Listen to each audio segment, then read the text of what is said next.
তো hi guys, good morning, welcome to back to my channel Devdas blog. তো guys আজকে একটা ব্লগ নিয়ে চলে এলাম। তো আমি 2 মাস আগে দুটো ফুল গাছ লাগিয়েছিলাম, একইভাবে ফুল গাছ লাগিয়েছিলাম, কিন্তু তার মধ্যে একটা ফুল গাছ শুকিয়ে গিয়েছে আর একটা ফুল গাছ ভালো হয়ে আছে।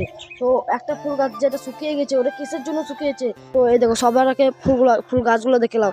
দেখো এটা একইভাবে আমি ফুল গাছ লাগিয়েছিলাম, এটা শুকিয়ে এটা ভালো হয়ে আছে, আর এটা দেখো কিরকম মরে গেছে, শুকিয়ে গেছে। ঠিক আছে, তো এই ব্যাপারে এই ব্লগটা বানিয়েছি।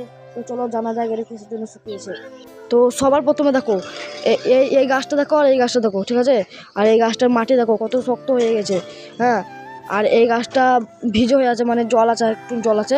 তো এই গাছটা মানে এই রোদের ছটায় মাটিটা অনেক শুকিয়ে গেছে, আর এটা তো রোদ পাচ্ছে না, তার জন্য এটা এখন ভালো হয়ে আছে। এটা রোদে শুকিয়ে গেছে, তার জন্য জল পায়নি বলে জল পায়নি, তার জন্য এটা শুকিয়ে গেছে, হ্যাঁ। তো একে আমি ভালো করে জল দিতে পারিনি, আর এটাকে আমি ভালো করে জল দিয়েছি, তার জন্য এটা ভালো হয়ে আছে আর এটা শুকিয়ে গেছে। আমার মতন কারা কারা এরকম করে ভেবেছো তো কমেন্টে বলো। তো গাছ আবার আমি এই টবের মধ্যে একটা ফুল গাছ লাগাবো, আর ওটাকে আমি ভালো করে যত্ন করে লাগাবো, ঠিক আছে। ভালো করে প্রত্যেকদিন জল দিতে হবে, জল না পাওয়ায় এটা শুকিয়ে গিয়েছে, ঠিক আছে। তোমরাও কি গাছ লাগাতে ভালোবাসো তাহলে কমেন্টে জানাবে। আজকের মতো ব্লগ এখানে শেষ করলাম।